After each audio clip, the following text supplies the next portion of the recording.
10वीं बोर्ड परीक्षा 2024 27 मार्च 2024 को आपके जो गणित का पेपर होने वाला है उसके लिए ये आपके सामने शेखावटी मिशन 100 का मॉडल पेपर प्रथम है आपके, और इसके बाद में हम इसका जो मॉडल पेपर सेकंड है, दोनों को इस वीडियो में हम सोल्व करने वाले हैं। और यहाँ से आपके 100% क्वेश्चन आपकी परीक्षा में आपको देखने को मिलेंगे। अगर आपने ढंग से आपके जो विज्ञान का, सामाजिक का, हिंदी का ये पेपर देखा है तो आपने जो ज़रूर देखा होगा कि आपकी जो मिशन शेखावटी 100 की जो लास्ट में जो 2 पेपर दे रखे हैं वहाँ से क्वेश्चन है जो हर बार है जो बार बार है जो रिपीट हो रहे हैं, और हूबहू प्रश्न वहाँ से उठा करके आपके पेपर में देखने को मिल रहे हैं। तो निश्चित रूप से आपके जो 27 मार्च को जो पेपर होगा गणित का, उसमें भी इस पेपर से आपके जरूर है यहाँ से प्रश्न देखने को मिलेंगे। और गणित में तो केवल आपके नंबर चेंज होते हैं, बाकी सवाल करने का तरीका वही रहता है।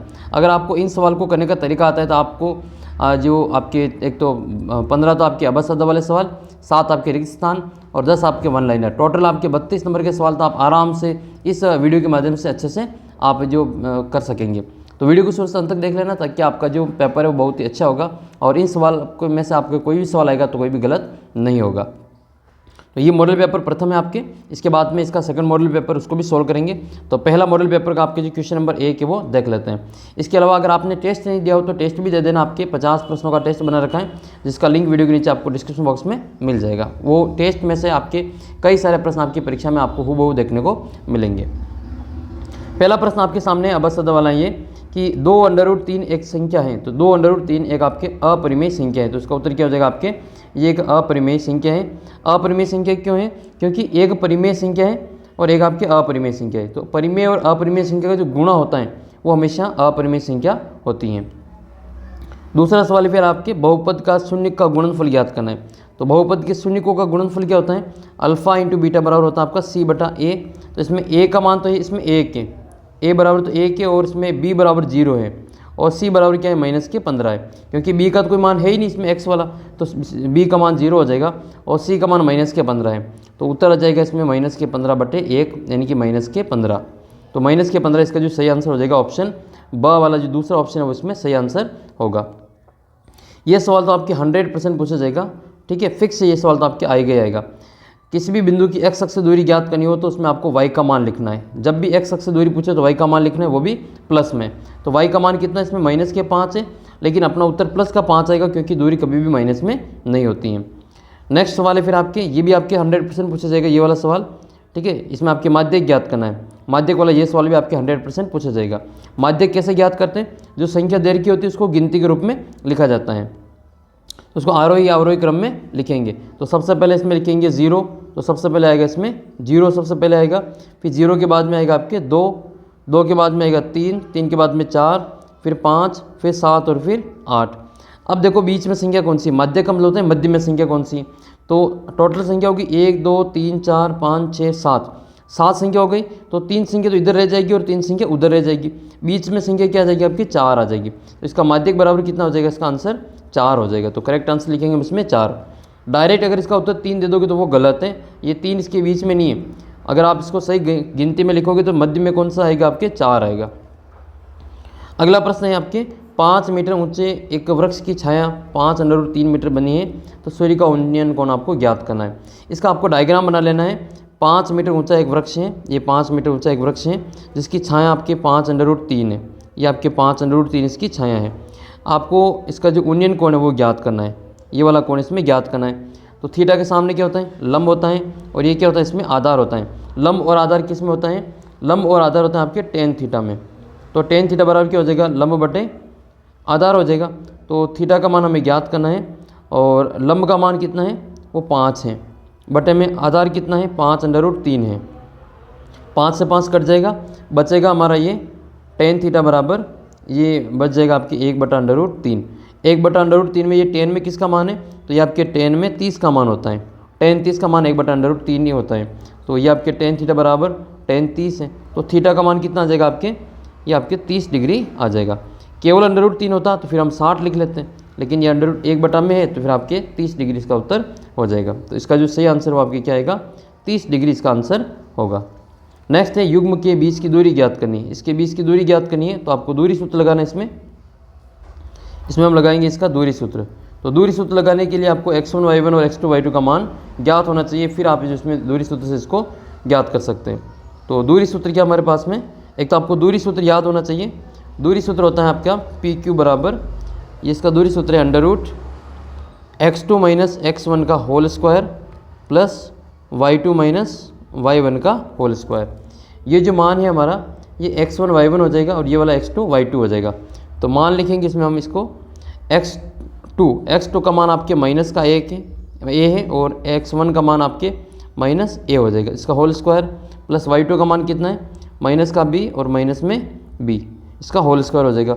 अब इसको सॉल्व करेंगे तो ये आपके माइनस का 2a हो जाएगा, इसका whole square plus minus b minus का 2b का होल स्क्वायर हो जाएगा। तो माइनस क्या हो जाएगा इसमें प्लस हो जाएगा, तो ये आपके 2 का स्क्वायर 4 और a स्क्वायर हो जाएगा प्लस ये क्या हो जाएगा 4b का होल स्क्वायर। इसमें से 4 कॉमन निकालेंगे तो 4 बाहर आ जाएगा यहाँ पे अंडर रूट में और अंदर बचेगा आपके a square plus b square. अब इसमें से क्या कॉमन बाहर निकाल सकते हैं, 4 को बाहर निकाल सकते हैं। तो इसकी जगह पे हम क्या लिख सकते हैं, 4 जब बाहर आएगा तो हम क्या लिख सकते हैं, इसको 2 लिख सकते हैं क्योंकि 2 × 2 बराबर 4 होता है।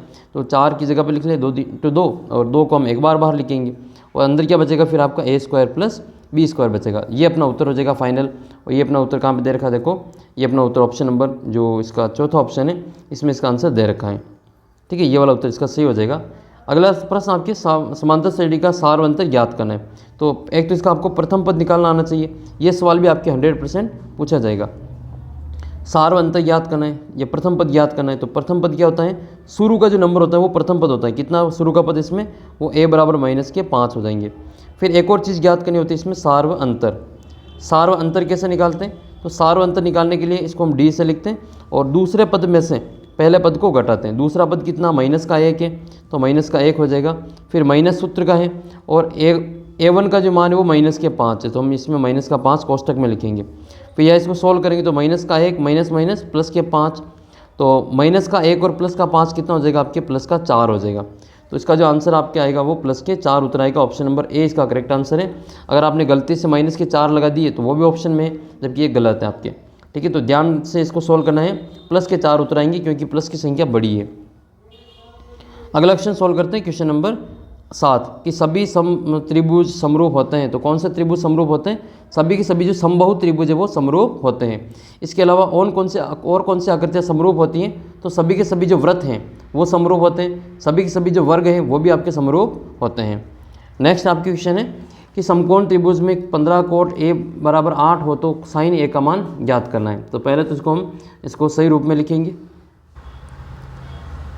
तो इस सवाल में आपको ये दे रखा है कि 15 कोण a बराबर 8 हैं, तो इसको हम वापस लिखेंगे 15 कोण a बराबर 8 लिखेंगे। तो ये कोण a बराबर कितना हो जाएगा आपके 8, ये 15 इसके गुणा में भाग में चले जाएंगे इधर, तो 8/15 हो जाएगा। अब आपको लाल कक्का देखना है इधर, ठीक है, लाल कक्का की सारणी बना के इसको देख लेना है कि कोण में हम क्या लिखते हैं। तो ये हो जाएगा आपके एल ए एल और ये हो जाएगा के और ए। तो लाल कक्का में आपके कोण क्या होता है, ये तो उत्तर ऊपर होता है आपके साइन, ये होता है कोस, ये होता है टेन, ये हो जाएगा आपका कोट, ये सेक है और ये आपका कोसेक है। ठीक है, कोसेक। तो इसमें एक कोट को क्या लिखेंगे, आधार बटे लंब लिखेंगे। तो ये हो जाएगा आपका आधार बटे लंब। अब हमें क्या ज्ञात करना है, इसमें साइन का मान ज्ञात करना है। तो साइन बराबर क्या होता है, लंब बटे कर्ण होता है। तो सबसे पहले इसमें पाइथागोरस प्रमेय लगा के कर्ण का मान ज्ञात करना पड़ेगा। तो पाइथागोरस प्रमेय क्या होती है, कर्ण स्क्वायर बराबर होती है आधार स्क्वायर प्लस लंब स्क्वायर। आधार का मान कितना है 8 है तो 8 का स्क्वायर करेंगे, कोष्टक में लिखिए इसको स्क्वायर कर देंगे, प्लस फिर आपके इसमें लंब कितना है, तो लंब आपके 15 है तो 15 का स्क्वायर करेंगे। 15 का स्क्वायर और 8 का स्क्वायर जोड़ देंगे, फिर 8 का स्क्वायर 64 होता है और 15 का स्क्वायर होता है 225। दोनों को जोड़ेंगे तो 289 इसका उत्तर आएगा, जो कि कर्ण के स्क्वायर के बराबर है। तो कर्ण बराबर कितना आएगा फिर आपके अंडर रूट 289 आएगा। 289 किसके वर्ग है, 17 के वर्ग है। तो इसका जो कर्ण का मान है वो कितना आएगा, 17 आ जाएगा। तो यहाँ पे कर्ण कितना आ जाएगा, 17 है। तो कर्ण बराबर 17 है और लंब बराबर कितना है, लंब बराबर 15 है। तो साइन थीटा बराबर क्या हो जाएगा, साइन थीटा बराबर लंब बटा कर्ण होता है। लंब का मान 15 है और कर्ण का मान इसमें 17 है। तो इसका जो उत्तर है साइन थीटा का वो 15/17 आएगा। ऑप्शन देख लो 15/17 कहाँ दे रखा है, 15/17 आपके ऑप्शन नंबर बी में दे रखा है। सेकंड ऑप्शन इसका करेक्ट आंसर होगा, इसका मतलब दूसरा ऑप्शन इसमें सही है। आप डायरेक्ट उत्तर नहीं लिख सकते, ऐसे इसको पहले सोल्व करके फिर इसका उत्तर लिखेंगे। ये क्वेश्चन आपके 3 नंबर में भी बन सकता है। अगला सवाल है फिर आपके समांतर श्रेणी वाला, ये वाला समांतर श्रेणी के दो अबसदा वाले प्रश्न आएंगे। एक तो आपके ये 7वां आया था, एक आपके ये 10वां प्रश्न है। कौन समांतर श्रेणी का इसका कौन सा पद 78 है, हमें ये पता करना है कि 78 कितने नंबर पे आते हैं। तो इसको अभी हम सोल्व कर लेते हैं, फिर आपको बता देते हैं। तो समांतर श्रेणी का इसमें कौन सा पद 78 है वो आपको बताना है। तो हमें इसमें कौन सा पद जब भी देवे तो या कितने पद देवे, इसका मतलब हमें n का मान ज्ञात करना है। तो सबसे पहले हम इसमें समांतर श्रेणी में पहला पद लिखेंगे। पहला पद कितना है, पहला पद हो जाएगा इसमें आपके 3। फिर लिखेंगे सारवंतर d बराबर कितना आएगा आपके, दूसरे पद में से पहले पद को घटा लेंगे, a2 - a1 करेंगे। दूसरा पद कितना है 8 - 3 बराबर आ जाएगा आपके 5। और n का मान हमें ज्ञात करना है और इसका nवां पद दे रखा है, an बराबर दे रखा हमें 78। तो हम लगाएंगे इसमें nवां पद। nवां पद का सूत्र क्या होता है, nवां पद बराबर सूत्र होता है an बराबर a + n - 1 × d। इसमें पहला पद कितना है, पहला पद 3 है, प्लस n का मान हमें ज्ञात करना है और d का मान दे रखा हमें 5 है। हमने निकाल लिया अभी, d का मान 5 आया। तो nवां पद कितना है, nवां पद हमें दे रखा है 78 है। तो हमें यही चेक करना है कि 78 कितने नंबर पे आएंगे, वो n का मान ज्ञात करना है। इस 3 को हम इधर लाएंगे तो वो माइनस में चले जाएंगे। तो 78 - 3 बराबर आपके 5 का n - 1 से गुणा करेंगे, तो ये हो जाएगा आपके 5n - 5। 78 में से 3 गए तो बचेंगे आपके 75। ये माइनस के 5 इधर आएंगे तो आपके प्लस के 5 बन जाएंगे और बराबर क्या बचेगा इधर 5n बचेगा। 75 और 5 कितने होते हैं, 80 होते हैं। 80 बराबर 5n, n का मान ज्ञात करना है तो 5 का इसमें भाग देना पड़ेगा। तो n बराबर आपके 80/5 हो जाएगा। 80 में 5 का भाग कितनी बार जाता है, 16 बार जाता है। तो n का मान कितना आ जाएगा इसमें आपके 16 आ जाएगा। n का मान इसमें आएगा आपके 16। तो देखो n बराबर 16 आपके ऑप्शन नंबर बी में दे रखा, तो इसका दूसरा ऑप्शन इसमें सही आंसर हो जाएगा। अगला सवाल देखते हैं, क्वेश्चन नंबर है आपके 11। क्वेश्चन नंबर 11 है कि वह वृत्त की वह जीवा जिसकी लंबाई त्रिज्या से 2 गुनी हो क्या कहलाती है। तो वह जीवा जिसकी लंबाई त्रिज्या की डबल हो उसको हम व्यास कहते हैं। क्या कहते हैं, उसको व्यास कहा जाता है। और ये जो जीवा और व्यास है इसको थोड़ा सा एक बार और समझ लेते हैं कि व्यास, जीवा और त्रिज्या ये सारी चीज़ें होती क्या है। तो सबसे पहले हम बना लेते हैं एक वृत्त। तो वृत्त जो है वो आपको अच्छी प्रकार से बनाना आना चाहिए, प्रकार से वृत्त को आप बना लेते हैं। तो इस प्रकार से ये बीच में इसका केंद्र होता है, ये बीच में तो इसका क्या कहा जाता है, इसको केंद्र कहा जाता है। और केंद्र से इसकी परिधि तक की जो दूरी है, केंद्र से परिधि तक की जो दूरी है इसको कहा जाता है त्रिज्या। क्या कहते हैं, इसको त्रिज्या कहते हैं। और त्रिज्या का डबल जो होता है ये पूरा, ये कहलाता है इसका व्यास। ये पूरा क्या कहलाएगा, इसका व्यास कहलाएगा। ठीक है, ये इसको हम पूरे को कहेंगे व्यास। व्यास बराबर इसका सूत्र आपको याद रखना है, व्यास बराबर सूत्र होता है 2 × त्रिज्या। 2 × त्रिज्या ये इसका सूत्र होता है। और एक आपको त्रिज्या का याद करना है, जब त्रिज्या ज्ञात करनी हो तो इस 2 का व्यास में भाग दे देंगे। तो ये हो जाएगा त्रिज्या बराबर व्यास बटे 2, व्यास में 2 का भाग दे देंगे। ये दोनों आपको अच्छी प्रकार से याद रखनी है। सबसे बड़ी जीवा ये होती है जो उसके केंद्र से होकर गुजरती है। ये क्वेश्चन आपके बनेगा कि वृत्त की सबसे बड़ी जीवा का नाम लिखिए जो वृत्त के केंद्र से होकर गुजरती है। फिक्स सवाल आपके आएगा ये। तो सबसे बड़ी जीवा का नाम क्या होता है, वो व्यास होता है जो कि वृत्त के केंद्र से होकर गुजरती हैं। इसको हम वृत्त की सबसे बड़ी जीवा कहते हैं। ये सबसे बड़ी जीवा होती है, ये सबसे बड़ी जीवा होती है ये, जिसको हम क्या कहते हैं, व्यास कहते हैं। वृत्त की सबसे बड़ी जीवा व्यास होती है जो कि त्रिज्या की 2 गुनी होती हैं और त्रिज्या जो है वो व्यास की आधी होती हैं। तो ये बात आपको अच्छी प्रकार से याद कर लेनी। और ये जो जिसका स्थिर बिंदु इसको वृत्त का केंद्र कहा जाता है। अगला सवाल आपके ये भी क्वेश्चन फिक्स पूछा जाएगा। ये अगला सवाल ये है कि एक वृत्त पर कुल कितनी स्पर्श रेखाएं खींची जा सकती हैं। तो एक वृत्त पर पूछ रहे हैं, देखो वृत्त पर कुल कितनी स्पर्श रेखा खींच सकते हैं। तो पूरे वृत्त की बात कर रहे हैं ये। तो पूरे वृत्त के ऊपर तो आप अनंत स्पर्श रेखाएं खींच सकते हैं, पूरे वृत्त के ऊपर अनंत स्पर्श रेखाएं खींच सकते हैं। इसमें थोड़ा सा आपको कन्फ्यूजन हो सकता है कि हमने तो एक पढ़ा, तो वो एक कब होती है और अनंत कब होती है वो भी देख लो। जैसे मान लो ये एक आपका वृत्त है और वृत्त के एक बिंदु से आपको पूछे कि इस एक पी बिंदु से कितनी स्पर्श रेखा खींच सकते हैं। तो इस एक बिंदु से तो हम एक ही स्पर्श रेखा खींच सकते हैं। ठीक है, इस एक बिंदु से एक ही स्पर्श रेखा खींच सकते हैं। ऐसे ऐसे वृत्त के ऊपर अनंत बिंदु है तो फिर आपकी अनंत स्पर्श रेखाएं हो जाएगी।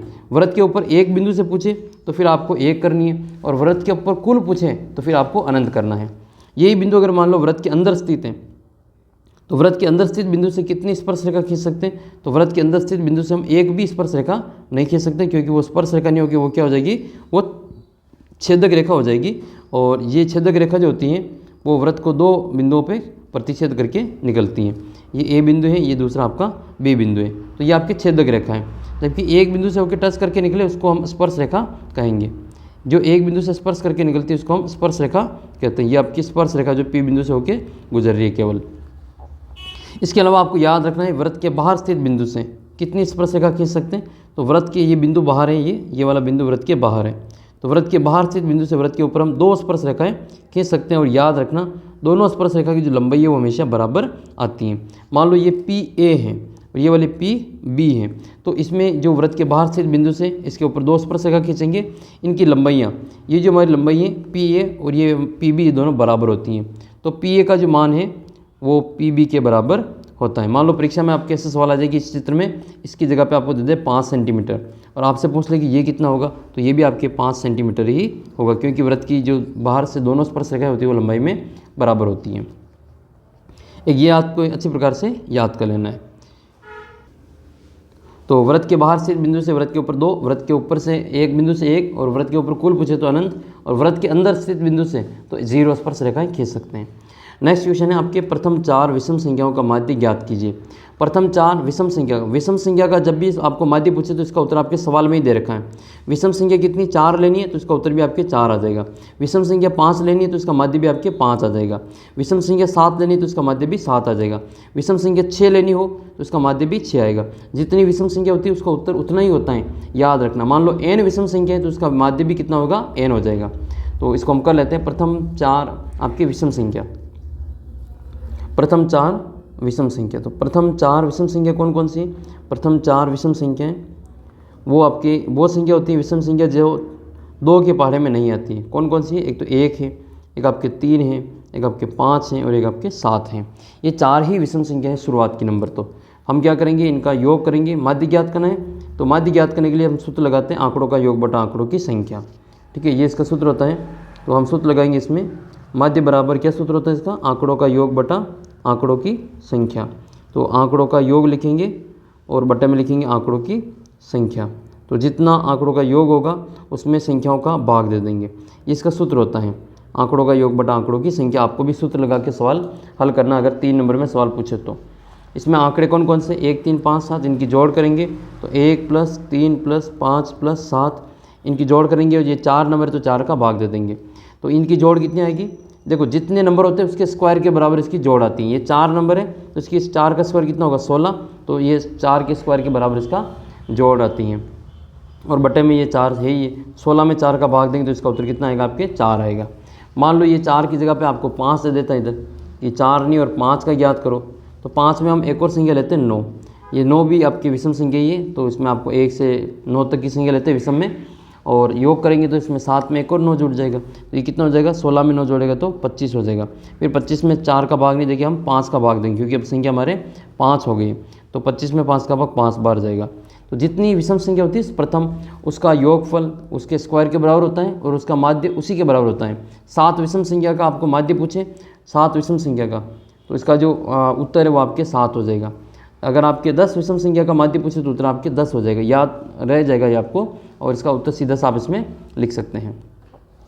इसके अलावा आपको संख्या पूछ ले कि प्राकृत संख्या का माध्य ज्ञात करना है, पूर्ण संख्या का ज्ञात करना है, तो प्राकृत संख्या भी आपको याद होनी चाहिए। प्राकृत संख्या कौन कौन सी होती है, जो 1 से शुरू होती है, 1 2 3 4 5, ये वाले आपकी प्राकृत संख्या है।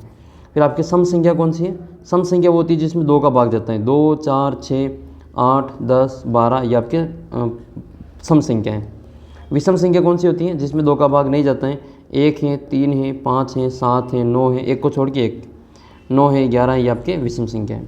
इसके अलावा एक नंबर आता है आपके अभाज्य संख्या। मोस्ट इंपोर्टेंट क्वेश्चन बनता है अभाज्य संख्या का। तो अभाज्य संख्या में हम क्या लिखेंगे, जिसमें खुद का ही भाग जाते हैं, 2 है 3 है 5 है 7 है 11 है 13 है, ये आपकी अभाज्य संख्या में आती है। 5 है तो आपको 11 तक लेनी, फिर ये 5 अभाज्य संख्या हो जाएगी। 2 3 5 7 11, ये आपके प्रथम 5 अभाज्य संख्या हो जाएगी। एक आपको पूछ लिया पूर्ण संख्या, तो पूर्ण संख्या में भी आपको याद रखना है, पूर्ण संख्या में प्राकृत संख्या के आगे 0 लग जाता है। तो 0 1 2 3 4, ये इस प्रकार से ये पूर्ण संख्या कहलाती है। तो ये आपको इनमें से एक क्वेश्चन तो आपके 100% पूछा जाएगा। ये तो आप जो आज लिख के ले लो, ये वाला सवाल तो आपके 100% आएगा ही आएगा। अगला सवाल आपके ये कि एक ठोस अर्धगोले का कुल पृष्ठीय क्षेत्रफल ज्ञात करना है। तो ठोस अर्धगोले का कुल पृष्ठीय क्षेत्रफल जो होता है, पहले आपको अर्धगोले के बारे में थोड़ी सी जानकारी होनी चाहिए। अर्धगोले में इस प्रकार का एक वृत्त होता है और ये नीचे से आकृति ऐसी बनी होती है, कटोरी जैसी आकृति अर्धगोला होता है। इसका कुल पृष्ठीय मतलब संपूर्ण पृष्ठीय क्षेत्रफल, मतलब इसका ढक्कन भी इसमें शामिल होगा। तो ढक्कन शामिल है तो वक्र पृष्ठीय क्या होता है, वक्र पृष्ठीय होता है 2πr²। ये तो इसका केवल ये वाला हिस्सा है, ठीक है, ये वाला हिस्सा आपके 2πr² है और आपके इसमें एक ढक्कन और शामिल है, तो इसका उत्तर कितना हो जाएगा आपके संपूर्ण पृष्ठ में 3πr² हो जाएगा। तो 2πr² और 1πr² कितना हो जाएगा आपके, इसका उत्तर 3πr² इसका आंसर हो जाएगा। तो इसका जो उत्तर है आपकी कितना आएगा 3πr²। ये 2/3 πr² यहाँ पे क्यूब आता है, तो 2/3 πr³ जो है वो आपके अर्धगोले का आयतन है। अर्धगोले का ये आयतन होता है, क्या कहलाता है, ये अर्धगोले का आयतन कहलाता है। इसके अलावा आपके इसमें दे रखा है 2πr², तो ये आपके वक्र पृष्ठीय क्षेत्रफल है। ये आपके 4πr², ये पूरे गोले का आपको संपूर्ण पृष्ठीय क्षेत्रफल होता है, ये पूर्ण गोले का आपको संपूर्ण पृष्ठीय क्षेत्रफल है। और 4/3 πr³ ये पूर्ण गोले का आपके आयतन है। 2 का भाग देंगे तो अर्धगोले का आयतन आ जाएगा, यहाँ 4 की जगह पे 2 आता है बस।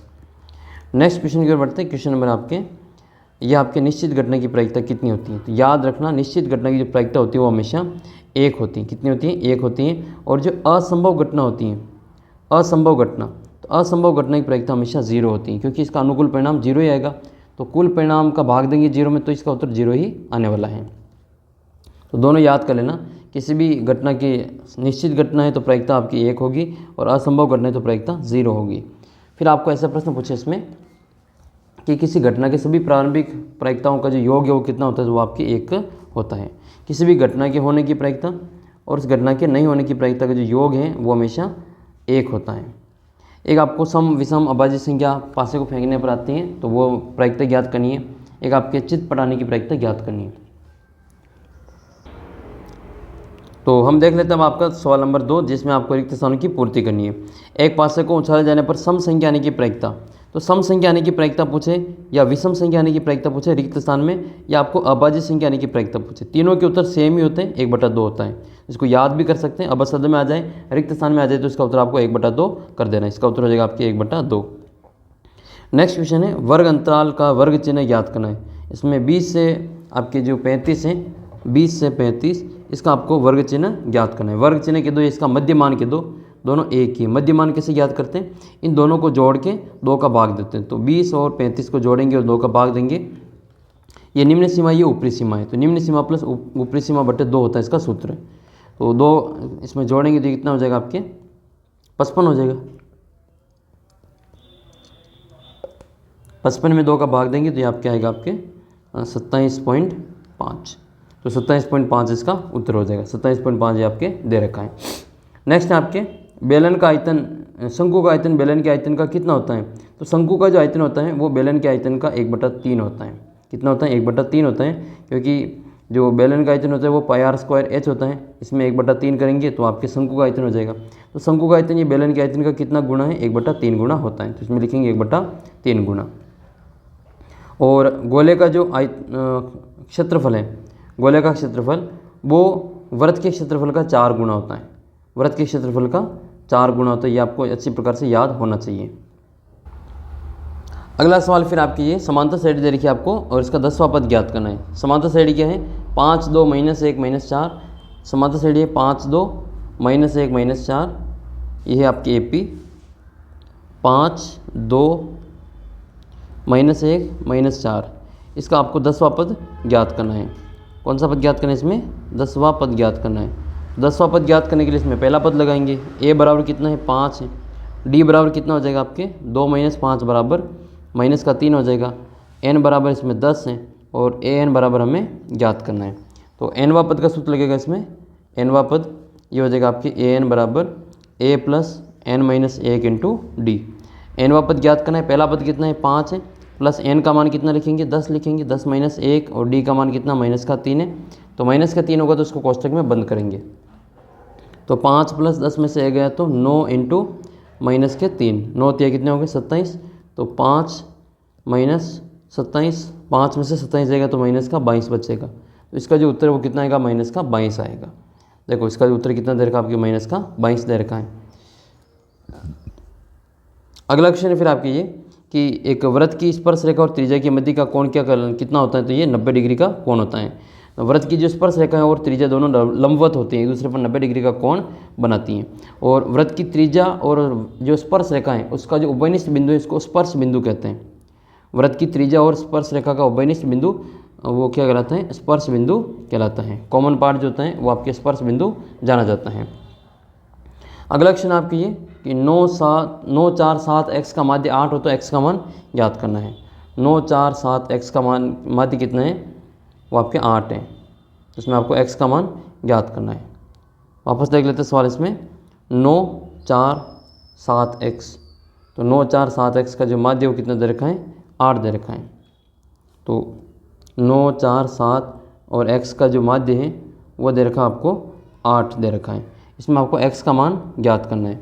वही लिखेंगे सूत्र, तो माध्य बराबर आंकड़ों का योग बटा आंकड़ों की संख्या। तो योग कर लेंगे इसको, मैं आपको सूत्र लिखना है आपके, फिर लिखना है। तो योग करेंगे तो आपके 9 + 4 + 7 + x और बटे में कितना आएगा आपके 4, और माध्य की जगह कितना लिखेंगे? 8 लिखेंगे। तो 8 × 4 हो जाएगा ये, और ये इससे गुणा होगा तो ये 8 × 4 हो जाएगा। 8 × 4 बराबर 9 और 4 13, 13 और 7 कितने हो जाएंगे? 13 और 7 20 हो जाएंगे। तो 20 + x हो जाएगा। 4 को 8 से गुणा कर दो, 4 8 32 प्लस के 20 इधर आएंगे तो माइनस के 20 बराबर x हो जाएगा। 32 में से 20 गया तो कितना बचेगा? 12 बचेगा। तो x का जो मान है वो कितना आएगा? 12 आएगा। आपके ऑप्शन नंबर जो 12 है वो सही हो जाएगा। ये देखो इसका उत्तर 12 है।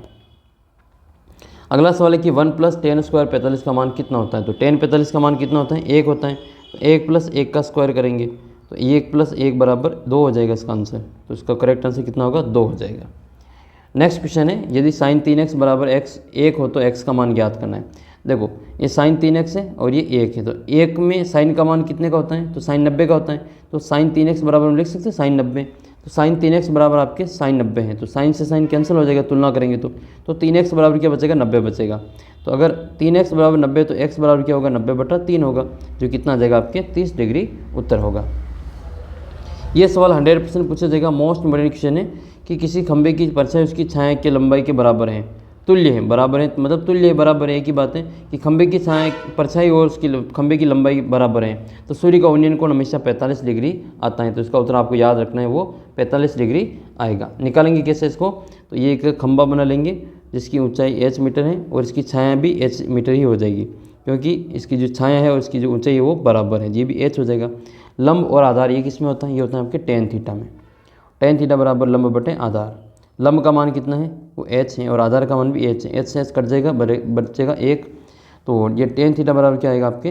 वो 1 आ जाएगा। अब 1 का मान tan में कितने का होता है? तो ये tan 45 का मान होता है।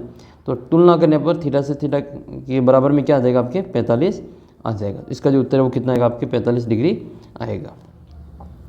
अगला क्वेश्चन देख लेते हैं, क्वेश्चन नंबर 3। क्वेश्चन नंबर 3 है कि वृत्त की एक घड़ी की मिनट की सुई द्वारा 10 मिनट में केंद्र पर जो कोण है वो कितना है?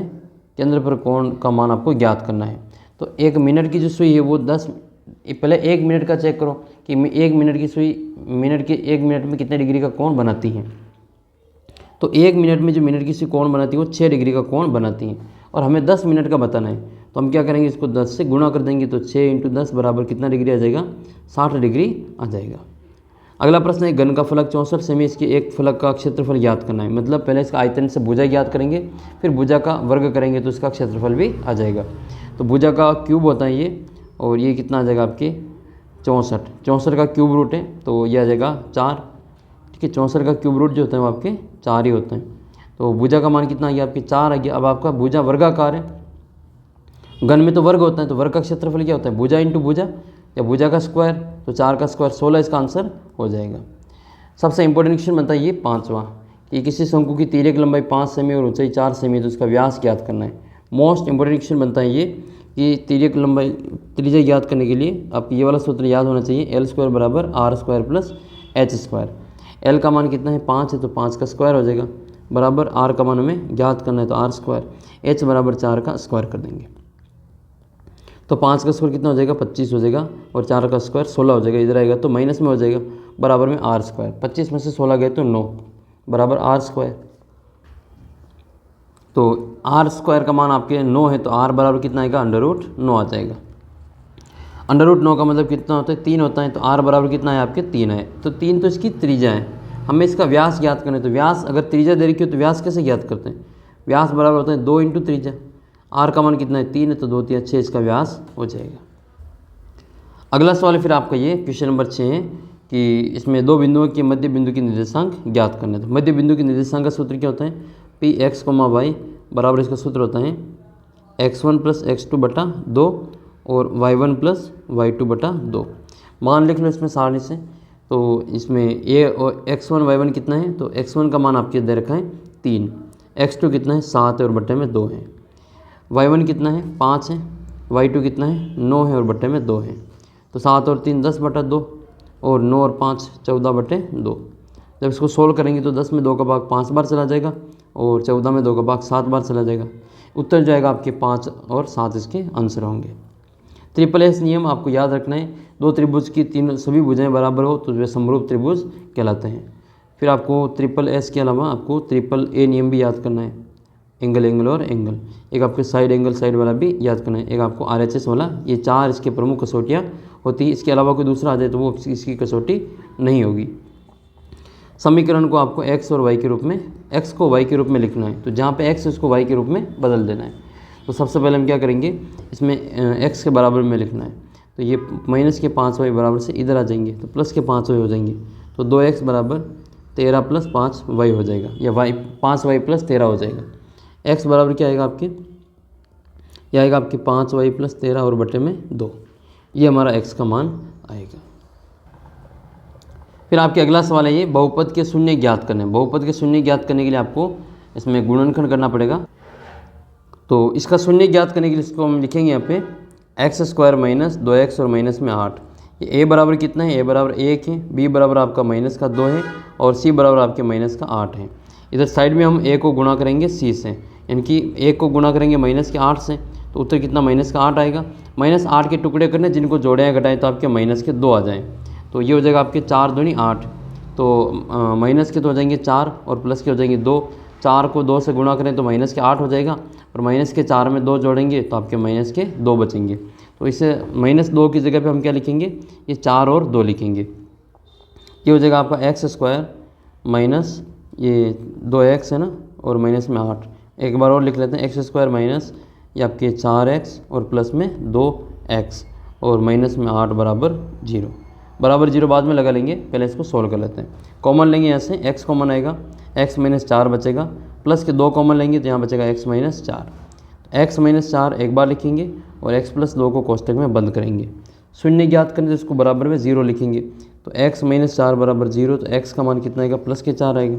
दूसरा है x प्लस 2 बराबर 0, तो x का जो मान है वो कितना आएगा? आपके माइनस के 2 आएंगे। x के इसमें 2 मान प्राप्त हुए, एक माइनस का 2 है और एक आपके प्लस का 4 है। यही इसका उत्तर आपको लिखना था। अगला सवाल है फिर आपके इसमें √3 और √2 के मध्य में आपको परिमेय संख्या बतानी। परिमेय संख्या ज्ञात करने के लिए √2 का मान पता होना चाहिए। √2 का मान कितना होता है? 1.44 होता है, 1.414 होता है। √3 का होता है 1.732। अब √3 जो है वो और √2 है, इनके बीच में एक परिमेय संख्या ज्ञात करनी है। तो संख्या शुरू कहाँ से हो रही है? 1/4 और 1.7 है। तो इसके बीच में क्या क्या संख्या आ रही है? 1.5 आ रही है, 1.6 आ रही है। जिनमें से कोई सी भी एक संख्या यहाँ पे ले सकते हैं। इसका उत्तर हो जाएगा 1.5, 1.6 भी ले सकते हैं। फिर आपके लघुत्तरात्मक प्रश्न में चौथा प्रश्न है, इसमें आपको सिद्ध करना है कि एक अपरिमेय संख्या है। तो अपरिमेय संख्या सिद्ध करने के लिए आपको पहले मानना पड़ेगा कि ये जो दे रखा है इसको उल्टा मानेंगे कि 3√2 एक आपके परिमेय संख्या है। अगर ये परिमेय संख्या है तो उसको हम a/b के रूप में या p/q के रूप में लिख सकते हैं। तो अगर ये आपके a/b के रूप में है तो फिर इसका b का इससे गुणा कर देंगे 3√2 से। ये क्या हो जाएगा? आपके √2 बराबर a/3 भी हो जाएगा। अगर यहाँ पे a 3 और b को देखें, a को देखें तो ये पूर्णांक है। तो a/3 भी है वो भी क्या होगा? एक परिमेय संख्या होगी। ठीक है, ये भी एक परिमेय संख्या होगी। अब ये अगर परिमेय संख्या है तो फिर ये भी परिमेय संख्या होगी, √2 भी। तो ये यहाँ पर √2 तो परिमेय संख्या नहीं है। तो चूँकि 2 भी परिमेय संख्या होगी परंतु √2 तो एक अपरिमेय संख्या है, इसलिए विरोधाभास होता है कि ये जो 3√2 है वो भी एक आपके परिमेय संख्या, ये आपके विरोधाभास होता है। तो हम इसमें लिखेंगे कि 3√2 एक अपरिमेय संख्या है। अगला क्वेश्चन आपके एक बहुपद के शून्यकों का वर्गों का योगफल 40 है। तो इसमें k का मान ज्ञात करना है। ये दे रखा है शून्यकों को वर्गों का योग 40 है, यानी कि alpha square plus beta square का जो मान है वो कितना है 40 है। अब हम जानते हैं कि ये आपके अल्फ़ा प्लस बीटा का whole square minus 2 alpha into beta, या आपके इसके alpha square plus beta square के बराबर होता है, क्योंकि हम अल्फ़ा प्लस बीटा का होल स्क्वायर करेंगे तो ये आएगा आपके alpha square plus beta square और माइनस प्लस में आपके 2 अल्फ़ा और बीटा, तो 2 अल्फ़ा बीटा इधर ले आएंगे तो ये क्या हो जाएगा आपके अल्फ़ा प्लस बीटा का होल स्क्वायर माइनस आपके 2 अल्फ़ा इंटू बीटा, और बराबर में आपके alpha square plus beta square हो जाएगा। तो अल्फ़ा प्लस बीटा ये कितना हो जाएगा आपके माइनस का b बटाए जो कि 8 हो जाएगा, और अल्फ़ा इंटू बीटा c बटाए जो कि k हो जाएगा। मान लिखेंगे ये अल्फ़ा प्लस बीटा, तो यह इसका हो जाएगा, इसकी जगह लिख लेंगे हम इसमें 8 का स्क्वायर, या 8 का स्क्वायर हो जाएगा माइनस 2 इंटू के, और बराबर में कितना आएगा आपके 40 आएगा। तो प्लस के 40 को बराबर से इधर लाएंगे तो वो माइनस में हो जाएगा, ठीक है। तो ये कितना हो जाएगा आपके 8 का स्क्वायर 64, तो 64 और माइनस के प्लस के 40 इधर आएगा तो माइनस में, और माइनस के 2 के उधर जाएगा तो प्लस के 2 के। 64 इसमें से घटाएंगे 40 तो कितना बचेगा आपके, ये बचेगा आपके 24, ठीक है। ये बचेगा 24, तो 24 बराबर आपके 2 के, तो के बराबर कितना आएगा आपके 24/2 बराबर 12 उत्तर आएगा, जो कि ये वाला उत्तर सही है। फिर आपके अगला सवाल है ये, यदि साइन थीटा बराबर 4/5 हो तो tan a और सेक थीटा का स्क्वायर आपको ज्ञात करना है। तो साइन थीटा क्या होता है आपके लंब बटा कर्ण होता है। लंब का मान तो आपके इसमें हो जाएगा 4 और कर्ण का मान हो जाएगा 5। इसमें tan और कोट सेक ज्ञात करना, तो आपको कोस आधार ज्ञात करना पड़ेगा। ये लाल कक्का में आपको आधार ज्ञात करना पड़ेगा। तो पहले हम इसमें आधार ज्ञात करेंगे। तो कर्ण कितना दे रखा है, कर्ण बराबर 5 है और लंब बराबर 4 है, तो आधार का मान 3 आएगा इसमें आपको पता है। तो कर्ण स्क्वायर बराबर आधार स्क्वायर प्लस लंब स्क्वायर। कर्ण का मान कितना है 5 है, तो 5 का स्क्वायर 25। आधार का मान ज्ञात करना है, आधार स्क्वायर प्लस लंब कितना है 4 है, तो 4 का स्क्वायर 16। 25 में से 16 घटाएंगे तो बचेगा 9, और 9a स्क्वायर के बराबर होगा। आधार स्क्वायर बराबर कितना है आपके 9 है, तो a बराबर कितना हो जाएगा √9 होगा, जो कि 3 के बराबर आएगा। तो k का मान कितना आ जाएगा, इसमें आधार का मान कितना आएगा 3 आएगा। अब आपको इनका मान ज्ञात करना है। आधार का मान आ गया हमारे पास में 3, और लंब और कर्ण तो पहले दे रखे हैं। तो ये हो जाएगा आपका tan थीटा। tan थीटा होती है लंब बटे आधार, लाल कक्का। तो लंब बटे आधार होती है। लंब का मान कितना है, लंब का मान 4 है और आधार का मान इसमें 3 है। इसी प्रकार से सेक थीटा, तो सेक थीटा जो है वो आपकी कोस की उल्टी होती है। आधार बटे कर्ण होता है, तो कर्ण बटे आधार हो जाएगा। कर्ण बटे आधार, कर्ण का मान कितना है 5 है और आधार का मान कितना है 4 है। अब इन दोनों का जोड़ करके स्क्वायर करना है। तो ये इसको जोड़ कर लेते हैं। ये आ जाएगा आपके tan थीटा यानी कि 4/3 प्लस 5/3 का होल स्क्वायर। इसको जोड़ेंगे तो 3 को और 3 आ जाएगा ये, और 4 और प्लस 5 ये कितना हो जाएगा 9 हो जाएगा। तो 9 का होल स्क्वायर हो जाएगा ये, तो 9/3 का होल स्क्वायर। 9 में 3 का भाग जाएगा 3 बार, तो 3 का स्क्वायर करेंगे तो 9 आएगा। इसका जो फाइनल उत्तर वो आपकी कितना आ जाएगा 9 आ जाएगा। फिर आपके ये सिद्ध करने वाला सवाल पूछा जाएगा, सिद्ध कीजिए कि बाह्य बिंदु से वृत्त पर खींची गई स्पर्शरेखाओं की लंबाइयाँ बराबर होती हैं। तो हमें दिया गए हैं ओ केंद्र वाले वृत्त के बाहर बिंदु P या R से इसके ऊपर 2 स्पर्शरेखाएं PA और PB हैं।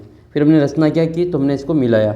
इस P को O से, P को O को Q से और O को R से मिलाया। तो OP, OQ और OR को मिलाया। सिद्ध क्या करना है कि ये जो RP है वो RQ के बराबर है। ये जो लाइनें दिख रही ये वाली, ये दोनों आपस में बराबर, ये हमें सिद्ध करना है। तो सबसे पहले हम बात करेंगे कि ये 2 त्रिभुज बन रही हैं। इसमें 2 त्रिभुज बनेंगे, तो 2 त्रिभुज बनेंगे तो इसको हम तुलना करेंगे। तो ये OP जो है वो आपके OQ के बराबर है। OP का जो मान है वो OQ के बराबर है। क्यों है OP और OQ बराबर, क्योंकि ये वृत्त की त्रिज्या है। ये वृत्त की त्रिज्या और दोनों बराबर होती हैं। तो OP बराबर OQ वृत्त की त्रिज्या है, और बीच की जो लाइन है तो कॉमन है 2 त्रिभुजों के लिए। इसमें OP का OR का जो मान है वो RO के बराबर हो जाएगा। तो OR का मान OR के बराबर हो जाएगा, क्योंकि उभयनिष्ठ है। इसके अलावा एक जो इसमें आपको कोण दिखाई दे रहा है, कोण P और कोण Q, ये दोनों बराबर होते हैं। ये भी 90 का कोण होता है, ये भी 90 का कोण होता है। तो फिर आपके एक तो कोण बराबर है, एक आपके भुजा बराबर है, और एक इसकी त्रिज्या, यानी कि ये हो जाएगा आपके, तो भुजा कोण भुजा नियम से ये वाला जो है आपके बराबर हो जाएगा। तो ये वाला हमें सिद्ध करके बताना है कि त्रिभुज POR या OPR बराबर समरूप हो जाएगा आपके त्रिभुज OQR। इसमें कौन किसके बराबर है, इसमें ये जो OP है वो OQ के बराबर है, PR जो है वो QR के बराबर है, और देखो पी आर है क्यू आर के बराबर है। इसका हमें भी यही तो सिद्ध करना था कि पी आर है वो आपकी क्यू आर के बराबर होगी। तो ऐसे आपको उसको सिद्ध करके बताना है। एक वृत्त की त्रिज्या 7 सेमी है, इसका चाप के केंद्र 60 डिग्री का कोण है और त्रिज्य खंड का क्षेत्रफल ज्ञात करना है। तो थीटा बराबर कितना है 60 है और आर बराबर कितना दे रखा है आपको, आर बराबर 7 सेंटीमीटर दे रखा है। त्रिज्य खंड का क्षेत्रफल क्या होता है थीटा बटे 360 इंटू थीटा बटे 360 इंटू पाई आर स्क्वायर। ये भी लिखो तो भी सही है और ये वाला लिखो पाई आर स्क्वायर थीटा बटे 360 तो भी सही है। तो हम यहाँ पे इसको लिख लेंगे पाई आर स्क्वायर, आर का मान 7 तो 7 का स्क्वायर और थीटा का मान 60 है तो 60 और बटे में 360। ये 60 से 360 कटेगा आपके 6 बार, फिर एक 7 से एक 7 कट जाएगा, बचेगा हमारे पास में इसको 2 के पार से काट लेंगे तो 2 के पार से 22 कटेंगे 11 बार और 6 कटेंगे 3 बार।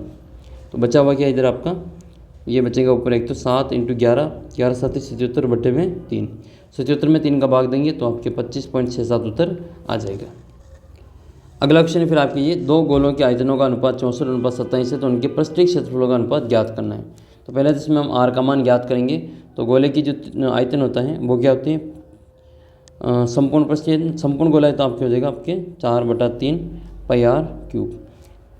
इसमें आर का मान एक तो आयतन जो है उसमें बराबर में लेना है, एक तो 64 और एक बटे में लेना आपको 27। फिर इसमें हम ये तो एक गोले का आयतन होगी, दूसरे गोले का भी लगाएंगे, इसको हम R1 ले लेंगे, दूसरे को R2 ले लेंगे। तो ये हो जाएगा आपके इसमें 4/3 पाई आर क्यूब और ये 2 4 पाई आर से 4 पाई अपॉन 3 से 4 पाई अपॉन 3 कट जाएगा, बचेगा आर क्यूब। आर क्यूब को हम क्या लिख सकते हैं, ये R1 बटे R2 और इसका हम करेंगे इसको क्यूब रूट, तो इधर आ जाएगा आपकी 64/27। क्यूब हटाएंगे तो इधर आपका क्यूब रूट हो जाएगा। तो 64 और 27, 64 तो आपके 4 के हैं और 27 आपके 3 हैं। तो इसका जो अनुपात है वो तो 4:3 है। ये तो आपके त्रिज्या का अनुपात हुआ। अब आपको क्षेत्रफल का अनुपात ज्ञात करना है। तो क्षेत्रफल क्या होता है, गोले का क्षेत्रफल होता है 4 पाई आर स्क्वायर। तो ये R1 R2 है तो इसको R1 R2 कर देते हैं, तो 4 पाई R2 स्क्वायर। 4 पाई से 4 पाई कट जाएगा, बचेगा R1 का स्क्वायर और R2 का स्क्वायर। R1 का मान कितना है 4 है, 4 का स्क्वायर बटे R2 कितना है 3 है, तो यहाँ पे 3 का स्क्वायर करेंगे। 4 का स्क्वायर 16 और 3 का स्क्वायर 9, 16/9 इसका जो आंसर आपको मिलेगा। 16/9 का मतलब क्या हुआ, 16:9 हो जाएगा। ये रहा 16:9, आपको इस प्रकार से निकालना है। अगला सवाल है फिर आपका ये माध्य ज्ञात करना है। तो माध्य ज्ञात करने के लिए प्राप्तांक के छात्रों की संख्या है, तो इसमें जो इसको खड़ी सारणी के रूप में बदलेंगे। ये आपकी कल्पित माध्य विधि है। कौन सी विधि, ये कल्पित माध्य विधि है। तो कल्पित माध्य विधि ज्ञात करने के लिए पहले इसका जो प्राप्तांक है वो उसको सही देखेंगे।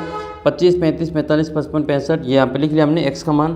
फिर इसमें f का मान दे रखा वो लिख लेंगे 4, 28, 42, 20, 6 और इसमें आपको d का मान ज्ञात करना है। तो d का मान कैसे ज्ञात करेंगे, इसमें देखेंगे कि सबसे बड़ी संख्या कौन सी है। इसमें सबसे बड़ी संख्या आपके 42 दिख रही है। तो 42 के सामने वाला जो मान है x, इससे x बराबर जो आपका 45 है, इसको मान लेंगे a बराबर 45। तो a का मान कितना आएगा आपके 45 आ जाएगा। अब d का मान ज्ञात करना है तो x में से a को घटाएंगे। तो सबसे पहले आपको कल्पित माध्य विधि से ये a का मान ज्ञात करना पड़ेगा। a का जो मान होगा उसको x के मान में से घटाएंगे, यानी कि ये जो 45 है इस 45 को हम 25 में से 35 में से 45 और 55 और 65 में से घटाएंगे। ये घटाएंगे तो 25 में से हम 45 को घटाएंगे तो माइनस का 20 बचेगा, 35 में से 45 घटाएंगे तो माइनस का 10 बचेगा, 45 में से 45 घटाएंगे तो 0 बचेगा, 55 में से 45 घटाएंगे तो 10 बचेंगे, 65 में से 45 घटाएंगे तो आपके प्लस के 20 बचेंगे।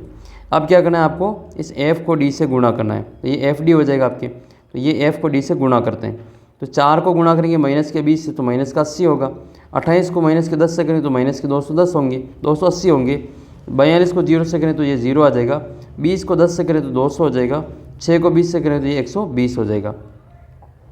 अब क्या करना आपको, ये गुण करने के बाद में एक तो आपको f की जोड़ करनी है, एक आपको इसमें FD की जोड़ करनी है। FD की जोड़ ये 0 से ऊपर वाले अलग अलग जुड़ जाएंगे और 0 से नीचे वाले अलग अलग जुड़ जाएंगे। तो ये 0 से ऊपर वाले कितने हो जाएंगे, ये हो जाएंगे आपके माइनस के 360 और ये कितने हो जाएंगे आपके, ये हो जाएगा आपके 320 प्लस के 320।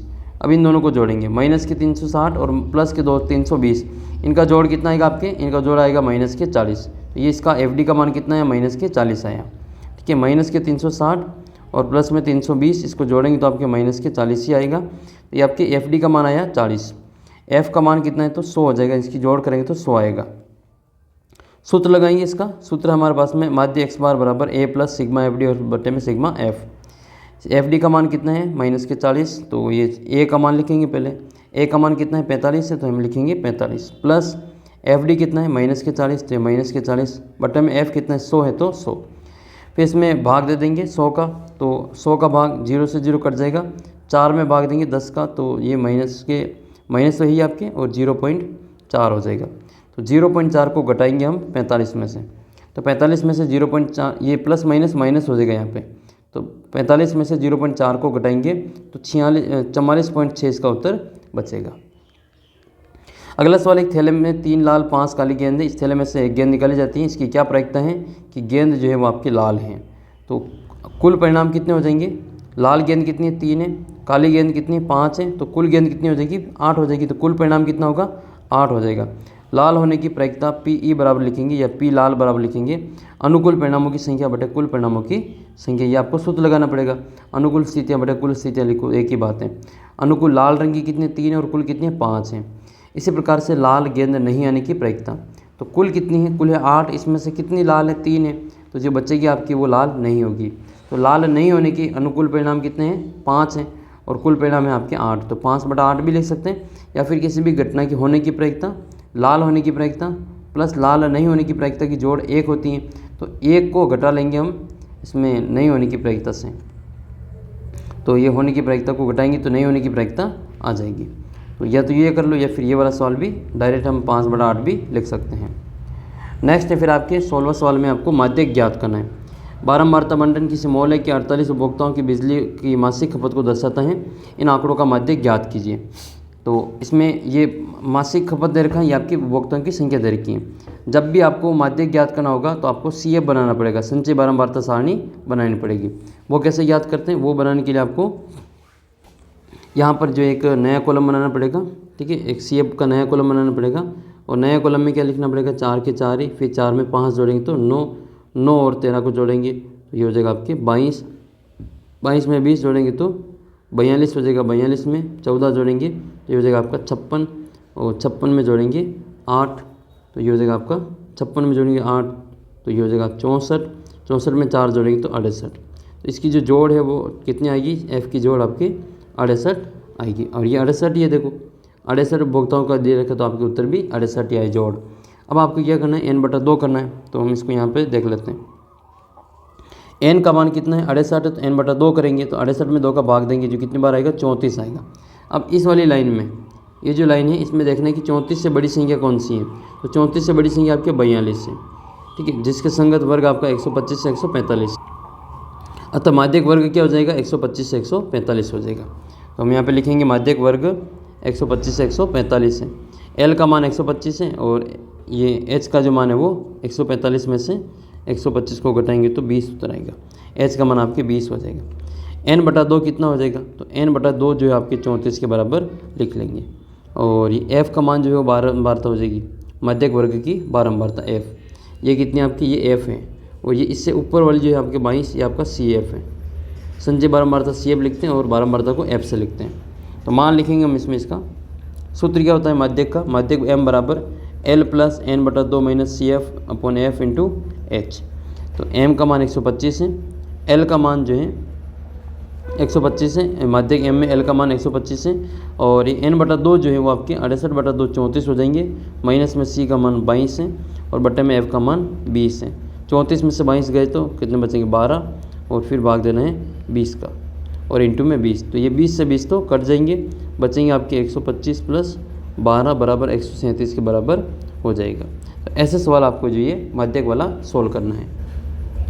या फिर इसके अथवा में आपको दैनिक मजदूरी वाला जो दे रखा है ये वाला, इसका आपको कल्पित माध्य विधि से हल करना है, माध्य ज्ञात करना है। तो कल्पित माध्य विधि ज्ञात करने के लिए आपको सबसे बड़ी संख्या देखनी पड़ेगी, या फिर बीच में से उठाते हैं और जिसके जो ऊपर और नीचे जो संख्या है वो उसमें से वो सबसे बड़ी हो। तो ये कल्पित माध्य तो आप कर लेना, मैंने ऊपर से जो सवाल करवा रखा है उसके देखा देखा आप इसको सॉल्व कर सकते हैं। नेक्स्ट क्वेश्चन फिर आपकी ये कि 2 और 101 के बीच में जो 5 से विभाजित होने वाली सभी प्राकृत संख्याओं का योगफल ज्ञात करना है। तो पहले तो 2 और 105 एक के बीच में आपको 5 से विभाजित होने वाली कितनी संख्या होती है वो ज्ञात करना पड़ेगा। तो वो हम nवां पद लगा के n का मान ज्ञात करेंगे। जितनी भी संख्या आएगी उन सभी के वापस योगफल भी ज्ञात करना, तो SN वाला सूत्र भी लगाना पड़ेगा। तो सबसे पहले हम इसमें n का मान ज्ञात कर लेते हैं। n का मान ज्ञात करने के लिए इस 2 से 105 के बीच में 5 से विभाजित संख्या कौन सी होगी? 5, 10, 15, 20, जिसमें 5 का भाग जाता हूँ, लास्ट आएगी 100। nवां पद कितना है? 100 है, और पहला पद कितना है? 5 है, और d का मान कितना है? वो 5, 5 है, क्योंकि 5 से विभाजित है। तो 100 nवां पद 100 है, पहला पद 5 है, n का मान ज्ञात करना, d का मान 5 है। 5 का अंदर गुणा करेंगे तो आपके 5n माइनस 5 हो जाएगा, माइनस के 5 से प्लस के 5 कट जाएंगे, तो 5n बराबर 100 बचेगा। तो n बराबर आपके आएगा 100/5, जो कि 20वें पद के बराबर आएगा। अब इसमें n का मान कितना है? n बराबर 20 है। अब n बराबर 20 है तो आपको 20 पदों की जोड़ करनी है। तो पहला पद पता है हमें कि पहला पद कितना है? 5 है, अंतिम पद कितना है? 100 है, और पदों की संख्या पता चलेगी 20 है। तो ये शॉर्टकट जो तरीका है वो लगा के भी इसको सॉल्व कर सकते हैं। ये हो जाएगा आपके SN बराबर n का मान कितना है? 20 और बटे में 2 गुणा a का मान कितना है? 5 है, और n का मान कितना है? an वो आपके हैं 100। दोनों को जोड़ेंगे तो 105 हो जाएगा, और 20 में 2 का भाग देंगे तो 10 इंटू 105, तो 105 और 10 को गुणा करेंगे तो 1050 इसका उत्तर होगा। तो 1050 इसका करेक्ट आंसर आएगा। अगला सवाल आपका ये कि एक समचतुर्भुज का क्षेत्रफल ज्ञात कीजिए जिसके शीर्ष इस क्रम में दे रखे हैं। तो शीर्ष अगर दे रखे तो आपको क्षेत्रफल का सूत्र क्या होता है? 1/2 इंटू विकर्णों का गुणनफल। ये इसकी विकर्ण है, ये दूसरा विकर्ण है, तो AC और BD का जो आपको लंबाई ज्ञात करनी पड़ेगी। AC और BD, इनकी लंबाई ज्ञात करके इनका मान यहाँ लिखेंगे और इसको 2 से काट देंगे तो ये हमारा क्षेत्रफल आ जाएगा। तो सबसे पहले हम इसको समचतुर्भुज के क्षेत्रफल में लिख लेते हैं, जिसमें इसके जो विकर्ण होते हैं वो बराबर नहीं होते हैं। तो विकर्ण की जो लंबाई है वो तो ज्ञात करनी पड़ेगी। एक तो AC की लंबाई ज्ञात करनी पड़ेगी दूरी सूत्र लगा के, एक आपको BD की लंबाई ज्ञात करनी पड़ेगी दूरी सूत्र लगा के। AC की लंबाई ज्ञात करते हैं तो AC में x1 और y1 हो जाएगा, ये वाला x2 और y2 हो जाएगा। x2 माइनस x1 करेंगे तो ये आपके 3 हो जाएगा, तो माइनस के 1 और माइनस का 3, माइनस का कितना आएगा? आपके 4 आएगा। तो इधर वापस y1 और y2 को भी सोल्व करना पड़ेगा। 4 में से 0 गए तो 4, तो ये आपके 4 और 4 का स्क्वायर ही लिखेंगे इधर, तो ये हो जाएगा आपका -1 -3 -4 का स्क्वायर प्लस के 4 और आपके प्लस के 16, और 4 में से 0 गए तो प्लस के 4, इसका स्क्वायर करें तो ये भी 16 और 16 कितने हो गए? 32 हो गए। तो इसका जो उत्तर है आपके 4√2 होगा, क्योंकि 4 को अंदर ले जाएंगे तो 16 हो जाएगा, तो 16 × 2 बराबर 32 होगा। नेक्स्ट है फिर आपकी BD की लंबाई। BD क्या है हमारे पास में? ये वाली जो लंबाई वो BD है, ये लंबाई आपकी BD कहलाती है। इसमें आपके x1 y1 और x2 y2 देख लेते हैं। एक को ले लेते हैं x1 y1, दूसरे को ले लेते हैं x2 y2। ये 4 और हमारा माइनस का 2, तो ये हो जाएगा आपके माइनस के 2 और माइनस के 4 इंटू 2। फिर आपके हैं सेकंड वाला आपके a माइनस b, तो ये हो जाएगा आपके, ये यहाँ पे स्क्वायर है, ये गुणा में नहीं, यहाँ पे स्क्वायर है। तो माइनस के 2 और माइनस के 4, माइनस का 6 का स्क्वायर, और -1 -5 -6 का स्क्वायर, प्लस का 36 प्लस का 36 प्लस का 72 हो जाएंगे, और 72 को हम इसमें टुकड़े के रूप में लिख लेंगे। तो 72 के टुकड़े करेंगे तो 36 दूना 72 होते हैं, तो आपके 36 इंटू 2, 36 का बाहर निकलेगा तो 6 बनेगा, तो 6√2 इसका फाइनल उत्तर हो जाएगा। तो ये तो भी हमने इसके विकर्ण की लंबाई ज्ञात की, एक विकर्ण की, दूसरा विकर्ण 4√2 है। फिर इसको आपको इसका विकर्ण का जो लंबाई है उनका गुणनफल करके 2 का भाग देना है, तो इसका क्षेत्रफल आ जाएगा। ये आपके सवाल में भी दे रखा है 7.2 में, उसमें देख लेना, इसका सूत्र भी वहाँ पे दे रखा है।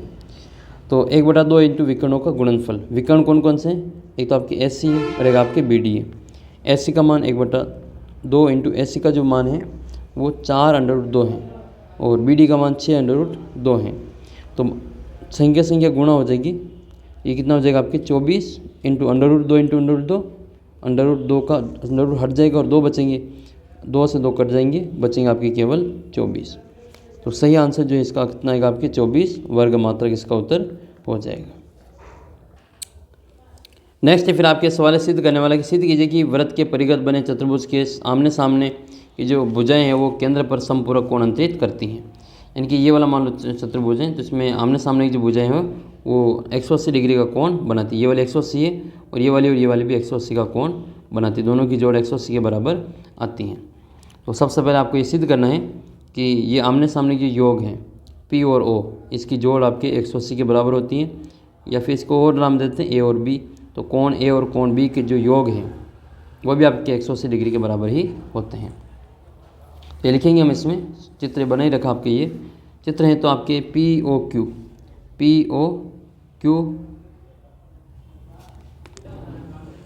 तो इनमें क्या किया कि इसको केंद्र से मिला लिया, यहाँ पे त्रिज्या को केंद्र से मिला लिया, एक चतुर्भुज यहाँ पे बन गया।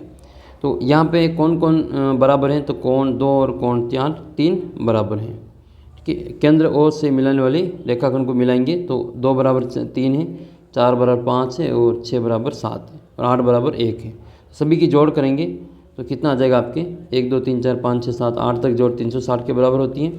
इसमें से हमको 2 को कॉमन ले लेंगे। 2 कितनी बार है, 2 बार। ठीक है, 1 कितनी बार है, 2 बार है। 5 कितनी बार है, 2 बार है।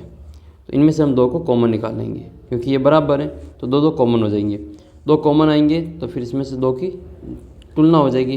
ठीक है, तुलना हो जाएगी तो ये कितना हो जाएगा आपके A + B, यानी कि कोण A और कोण B 2 और कोण 5 और कोण 6, इन दोनों की जोड़ ये 360/2 हो जाएगा, यानी कि 180 होगा। तो कोण POQ और SOR बराबर की योग है कितना होगा, 180 होगा। अगला सवाल आपके ये कि निम्न आंकड़ों का आपको बहुलक ज्ञात करना है। तो बहुलक ज्ञात करने के लिए आपको कोई नई सारणी नहीं बनानी है। सबसे पहले जो दे रखा है इसमें आपको उसमें सबसे पहले इसको बहुलक के रूप में लिखेंगे। तो ये बहुलक वाली सारणी है तो इसको 7 14 13 12 20 11 15 8 के रूप में बदल देंगे। ये आपके हैं से कम वाली, तो से कम वाली तो इसको उल्टा करेंगे, 7 के साथ लिखेंगे, फिर 7 को घटाएंगे 14 में से, 7 को घटाएंगे 21 में से तो 14 बचेगा, फिर 21 को घटाएंगे 14 को घटाएंगे 34 में से तो फिर आपके 20 बचेगा। ऐसे इसको यहाँ पे व्यवस्थित करना है। तो 7 14 13 12 20 11 15 8 ये आपके बहुलक वर्ग हो जाएगा। बहुलक वर्ग कैसे निकालते हैं, सबसे बड़ी संख्या देखते हैं। तो इसमें सबसे बड़ी संख्या कौन सी, 20 है। तो बहुलक वर्ग के सामने वाला जो वर्ग है वो हमारा बहुलक वर्ग हो जाएगा। तो 40 से 50 अपना बहुलक वर्ग होगा। 40 से 50 बहुलक वर्ग है तो ये तुम्हारा बहुलक वर्ग की सीमा, ये बारंबारता हो जाएगी। इससे पहले आपके बहुलक वर्ग की पूर्व की है और इसके बाद में बहुलक वर्ग के बाद की बारंबारता है। h का मान कितना आएगा, तो इनका अंतर 50 और 40 के बीच का अंतर h का मान आ जाएगा। मान लिख लेते हैं इसमें l बराबर 40, F1 F0 12, F1 20, F2 11 और h 10। z का सूत्र लिखेंगे बहुलक बराबर z बराबर l + F1 F0 बट्टे में और 2F1 - F0 - F2 into h हो जाएगा। मान लिख लेंगे इसमें l का मान 40 है, ये निम्न सीमा होती है 40, ये मध्यक वर्ग की बहुलक वर्ग की निम्न सीमा। l का मान 40 लिखी जाए। F1 कितना है, F1 का मान 20 है। F0 कितना है, F0 अपने 12 है। 20 में से 12 गए तो 8 बचेंगे। इधर यहाँ पे गुणा करेंगे 2 × 20 तो ये 40 हो जाएगा और ये कितना होगा आपके, ये हो जाएगा 23 माइनस के 23। 40 में से 23 को घटाएंगे और इधर आपके 10 में से 20 में से 12 गए तो 8 बचेंगे। 8 को 10 से गुणा करेंगे तो ये आ जाएगा आपके 40 + 80 और बट्टे में ये कितना आ जाएगा 24। 40 में से हम घटाएंगे 23 को तो ये आ जाएगा आपके 17। तो अगले स्टेप में क्या करना है, इस 80 में 17 का भाग देना है। 80 में 17 का भाग कितनी बार जाएगा, 4.7 बार जाएगा। तो 4.7 इसमें जोड़ देंगे 40 में तो ये हो जाएगा आपके 44.7। 40 में जोड़ेंगे 4.7, ये कितना हो जाएगा आपके 44.7 हो जाएगा। ये अपना फाइनल उत्तर होगा। इसमें एक ये वाला सवाल हल करना है कि माध्यिका दे रखी 526 से और इसकी योग दे रखा 100, x और y का मान ज्ञात करना है। तो सबसे पहले हम इसमें CF ज्ञात करेंगे। CF देखते हैं तो पहले इसका माध्यक वर्ग निकालना पड़ेगा कि माध्यक वर्ग कितना है। तो माध्यक जो दे रखा वो आपके 526 के बराबर है। तो माध्यक वर्ग जो होगा वो इनके माध्यक जो होता है वो माध्यक वर्ग के बीच में होता है। तो 526 के अनुसार अपना जो माध्यक वर्ग है वो क्या हो जाएगा, ये 500 से 600 के बीच में हो जाएगा। यही 526 के लगभग में आएंगे, 500 से 600 के बीच में। तो अपना जो माध्यक वर्ग है वो क्या हो जाएगा, 500 से 600 हो जाएगा। ये अपना जो माध्यक है वो कितना हो जाएगा, 500 से 600। ठीक है, ये अपना उत्तर हो जाएगा। फिर इसमें हम जोड़ करेंगे, CF निकालेंगे। तो CF 2 के 2, 2 में 5 जोड़े 7, 7 में x जोड़ेंगे 7 + x, 12 जोड़ेंगे तो 12 और 7 19 + x, 17 जोड़ेंगे तो 36 + x, y जोड़ेंगे तो 36 plus x plus y, 36 plus x plus y तो आपके दोनों को जोड़ेंगे 17 और 36 56 एक्स प्लस वाई, 56 में फिर 9 जोड़ेंगे तो 65 एक्स प्लस वाई, 7 जोड़ेंगे तो 72 एक्स प्लस वाई और 4 जोड़ेंगे तो 76 एक्स प्लस वाई। ये जो हमारा 76 एक्स प्लस वाई है वो 100 की जोड़ के बराबर आता है। तो n बराबर क्या हो जाएगा 76 एक्स प्लस वाई बराबर 100 का एक्स प्लस वाई का मान ज्ञात करना है तो इसमें इस 76 को इधर ले आएंगे, प्लस का 76 इधर आएगा तो माइनस में, तो एक्स प्लस वाई बराबर कितना बचेगा 24 बचेगा। ये आपकी समीकरण नंबर 1 हो जाएगी, क्योंकि हमें 2 मान ज्ञात करने एक्स और वाई के, तो 2 समीकरण हमें बनानी पड़ेगी। तो दूसरी समीकरण कैसे बनाएंगे, तो बहुलक ज्ञात माध्यक ज्ञात करेंगे, क्योंकि इसका माध्यक हमें दे रखा है 526 इसका माध्यक है। माध्यक का सूत्र क्या होता है, माध्यक m बराबर l प्लस n बटा 2 माइनस सी अपॉन एफ इंटू एच। मान लिख लो इन सभी के, n बटा 2 कितना हो जाएगा 100 बटा 2 हो जाएगा 50 हो जाएगा, और माइनस सी एफ कितना होगा, सी एफ जो होगा वो इससे ऊपर हो जाएगा, ये वाला जो मान है वो अपना सी एफ हो जाएगा। तो सी एफ का जो मान ये देखो 500 से 600 तो ये अपना है, 1 मिनट यहाँ का छूट गई संख्या इसमें, देखो एक संख्या इसमें यहाँ से छूट रही है, तो ये आपके यहाँ पे आएगा 500 से 600, 500 से 600, तो 500 से 600 से ठीक ऊपर आपकी संख्या बारंबारता 36 प्लस एक्स है, लेकिन माइनस से गुणा करेंगे तो आपके -36 माइनस एक्स हो जाएगा। बटे में एफ़ का मान 20 है और एच का मान इसमें 100 है, तो इसको सोल्व करेंगे तो माध्य कितने देर का 525, ये 525 है, 26 नहीं हो गया 525 है, तो ये 525 है। हल करेंगे इसको तो ये 500 को इधर ले आएंगे माइनस में चला जाएगा, तो ये कितना आ जाएगा आपके 525 माइनस 500 कितना बचेगा, केवल 25 बचेगा। इसका फैसला हो गया 25 हो गया। अब बचेगा इधर हमारा 14, 36 में घटाएंगे 50 में तो 14 माइनस एक्स और बटे में 20 इंटू 100, 20 के बारे से 100 घटेंगे 5 बार, फिर हम इसमें 5 का इधर ले आएंगे तो ये 25 इधर तो, और इधर इसमें भाग दे देंगे, तो 25 में 5 का भाग कितने बार जाएगा 5 बार जाएगा, और 14 माइनस एक्स बचेगा। एक्स का मान ज्ञात करना है तो एक्स को इधर ले आओ माइनस में, प्लस हो जाएगा और 5 को उधर ले जाओ, तो 14 माइनस 5 हो जाएगा, 14 में से 5 गए तो 9 बचेंगे। इसका जो उत्तर x कितना आएगा 9 आएगा। अब कोई सभी समीकरण उसमें x का मान लिखे y का मान ज्ञात करेंगे। समीकरण x है तो ये हो जाएगा आपकी x प्लस वाई बराबर 24, तो x का मान 9 लिखेंगे तो 9 प्लस वाई बराबर 24, प्लस के 9 उधर जाएंगे तो माइनस में, 24 में से 9 गए तो 15 बचेंगे। तो इसका जो उत्तर है वो कितना आएगा आपके 15 आंसर होगा। फिर आपके सिद्ध करना है ये cos a बटे 1 प्लस साइन ए और 1 प्लस साइन ए बटे cos ए बराबर 2 sec a। LHS लेंगे ये वाला, लघुत्तम लेके जोड़ करेंगे और 2 sec a लेके आएंगे। तो सबसे पहले ले लेते हैं इसमें LCM, इसको सोल्व करते हैं। ये LHS ले लेंगे ये वाला, LHS ये आएगा तो इसका LCM लेके जोड़ करनी पड़ेगी, तो ये कितना आ जाएगा 1 प्लस साइन ए, 1 प्लस साइन और cos ए अपना LCM हो जाएगा। 1 प्लस साइन ए का भाग देंगे तो ये कट जाएगा, cos बार भाग जाएगा, cos को cos से गुणा करें तो cos स्क्वायर a आएगा। ऐसे आपको cos से cos कटेगा, 1 प्लस साइन बचेगा, 1 प्लस साइन ए को 1 प्लस साइन ए से करेंगे तो 1 प्लस साइन ए का होल स्क्वायर आ जाएगा। अब यहाँ पे a प्लस बी का होल स्क्वायर है, a प्लस बी का होल स्क्वायर, तो a square plus b square, a square plus b square plus 2ab, ये इसमें आ जाएगा।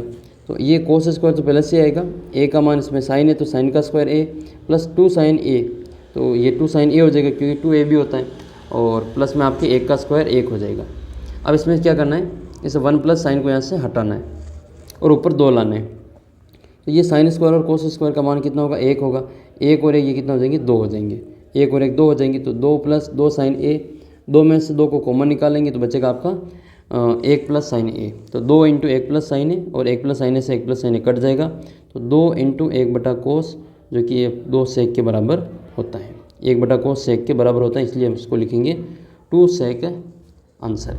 ये RHS है अपना, बस यही अपना हैंस प्रूव हो जाएगा। तो ये हमने 1 घंटे में लगभग आपके सभी क्वेश्चन करने की कोशिश की, 22 क्वेश्चन आपके पूछे जाएंगे। नेक्स्ट आपको इसी का वीडियो मिल जाएगा, आपका दूसरा मॉडल पेपर भी हम आपको सोल्व करवा देंगे। इसमें भी कई सारे आपके इंपॉर्टेंट क्वेश्चन है, सारे के सारे इनमें से भी आपके प्रश्न परीक्षा में देखने को मिलेंगे। तो इसके लिए आप चैनल को सब्सक्राइब कर लेना और इस वीडियो को अपने सभी दोस्तों के साथ में शेयर जरूर करना, और ऐप को डाउनलोड कर लेना। ऐप के ऊपर आप टेस्ट भी दे सकते हैं, 10वीं का व्हाट्सअप ग्रुप भी ज्वाइन कर लेना, वहाँ पर इसकी PDF वगैरह भी उपलब्ध हो जाएगी। तो मिलेंगे आपको अगले वीडियो में, तब तक जय हिंद जय भारत। चैनल को सब्सक्राइब करके ऐप को डाउनलोड कर लेना और टेस्ट भी दे देना।